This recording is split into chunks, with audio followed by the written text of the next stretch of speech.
Three different projects, three different avenues of ROI.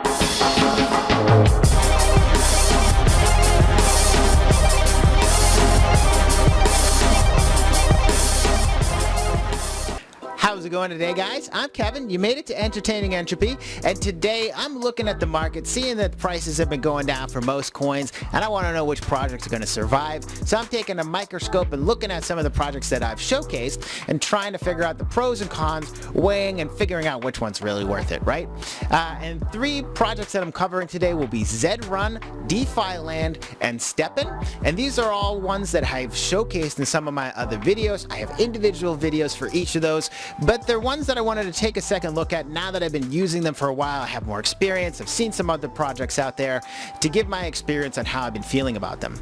If you didn't understand cryptocurrencies, I've also put together a Crypto 101 course trying to give you guys that fundamental understanding. And on the channel here, if you hadn't already heard, we're learning together, earn it together. I'm not a financial advisor. This is not financial advice, but it is a way for me to share my experience, try to educate you guys so you can go out there and learn something, bring it back to me, tell me what you're doing so I can check it out and understand it too, because I just want to see what's out there. There's lots of cool stuff happening. I can't keep up with it by myself. So the first project I'm going to be getting into is Zed Run, and this is one where it's a visualization of horses in a race, different colors, really neat graphics, and you can breed, you can own, you can trade these horses in a stable that you can name. And with these, they're really cool, and I really do like this project, but I'll give you the pros and cons of what I think and how things have been going with my experience. So with Zed Run, it's going to be something that primarily is going to be all these races, getting into these events, which you could pay for or they can be for free. So one of the main benefits that I like about Zed Run is the visual representations of these races and how much they put into these graphics and the way that these horses look. It really is a neat style.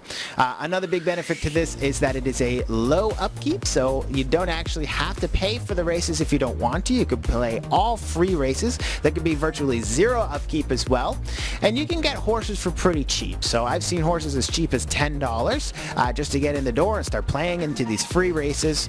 You have a lot of information coming at you, so they've built, or they have a lot of websites that support the data, give you graphical representations of the ROI, their placement on the different races and how they've been doing, and seeing them as they're performing. Zed Run does have a couple of negative things that I'll give it the thumbs down for, where you're finding these horses, there's a lot of information on them. It can almost be too much information, and a lot of the information often misleads you to ending up gambling on a horse, because you can never know for sure if this is going to be a good or a bad horse based on its past history, and especially if they haven't really raced the horse that much. Another poor thumbs down that I'll give to this particular project is that it ends up being really repetitive, because you're just racing over and over. There's no involvement. I put my horse in a race, I'm betting, based on where I'm putting him, where I'm placing him, the other horses in the race, but I'm not actually playing a game and I'm not actually doing anything. I just kind of sit back and watch. The breeding aspect is pretty cool, but it is a swarm, it is a nest of all these different people that are trying to breed as well, so you typically can't really breed your horse. Ends up being a waste in that regard as well. And when you're putting money into this, it ends up being something that could eat up a lot of time and not actually give you a return on investment. So a big thumbs down for this one is that I've put a lot of time into it, but until I actually win a race, I don't get any money back. And this is all built on Ethereum, so everything that I'm trading and passing around of the horses, of babies, and buying my horse initially is all going to be with expensive gas fees. So the next project I'm going to talk about is StepN, and this is one where you actually just download an app on your phone and you walk around and you get paid. And it's probably one of the ones that I talk to people the most about if they have no idea what cryptocurrencies and NFTs are, because it's the easiest to explain. When I go out and I walk around, I get payouts based on if I'm walking, if I'm jogging, and the different type of shoe that I purchased. You can advance your shoe by putting in upgrades. Return on investment can be increased by what you're putting into this actual shoe, and you can even add gem slots, you can breed the shoes, and you can do all kinds of things. The benefits and the pros of this game is that it has a really neat interface. I really do like the app. It's easy to use, easy for new users to get into, and it makes a lot of sense of upgrading, and the white paper is not as dense as it is for a lot of the other NFT projects I see. Another really big benefit is that getting outside is really, an important thing for people these days that are sitting in front of the computer like myself. So it pushes me to go outside at least once per day, and if I got more shoes, I'd probably be going out for longer and longer. It has the really good mindset of ROI, but also gameplay. So this is from the creators. They say, move or lose is probably my favorite quote from them. And they're giving a good return on investment, but they don't want you to just be creating shoes from breeding and not actually going outside. So they've given a lot of recent updates to push people to go outside more and not just be walking around. This was one of my favorite projects because I was making $18 per day, and it looked like about a 30-day ROI for the first 15 days that I was using this, and I was just singing praises. I couldn't believe I had gotten into this NFT project when I first started.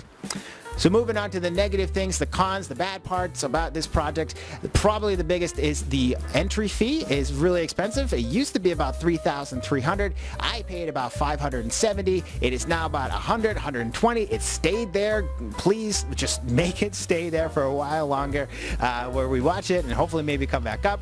And where the other thing that I find is the barrier to entry, but also that GST is going to give you the ROI, right? So the GST is the coin that you're getting back, and to make your money back and get your money out and start making money on it, you're going to have to see that stay at a consistent price, or at least stay at some price and come back up eventually. And it's really not doing that. It's just been going straight down, down, down, down, down. So it really doesn't give me good prospects.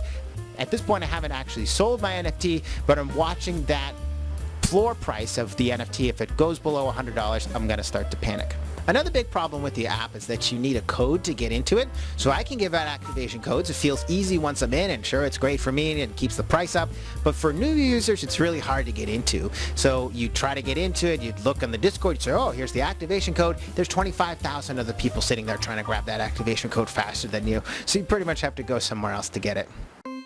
So the last project that I want to talk about is DeFi Land, and this is one which gives you this really cool graphical interface of a farm where you can see your animals, you have farming equipment, you can play mini games, and NFTs that you purchase for this game allow you to use the play to earn aspects and get a return on investment really quickly.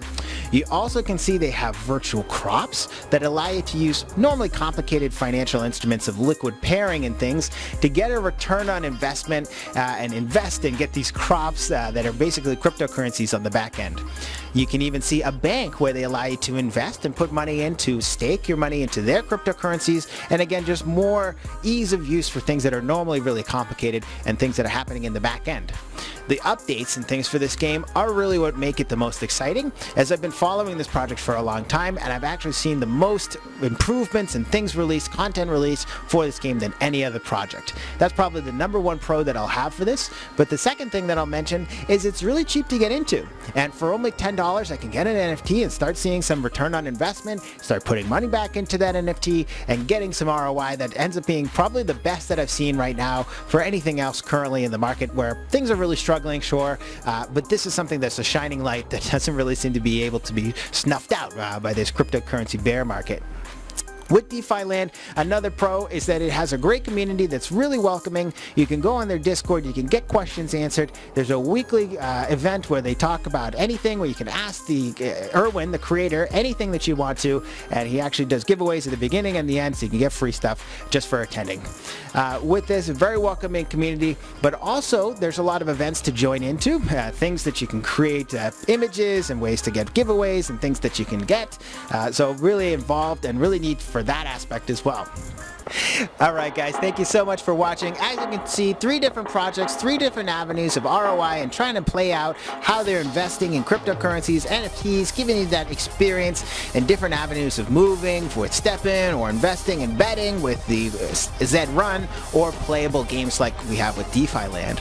If you guys enjoyed today's episodes and you haven't already seen the individual episodes for these 3 different projects, I'd actually check those out so you can see how they are built and what you think of them, if you thought one was more interesting than another. If you don't see the content that you'd like to see, let me know in the comments below what projects you'd like me to check out or things you'd like me to cover on the channel here. With these 3 different projects, I find StepN is going to be one that gets me outside. It's great, it's getting me moving, but I'm really hoping that if the price doesn't come up soon, I have a chance to get out and get some of my money back, or because I'm just going to bail.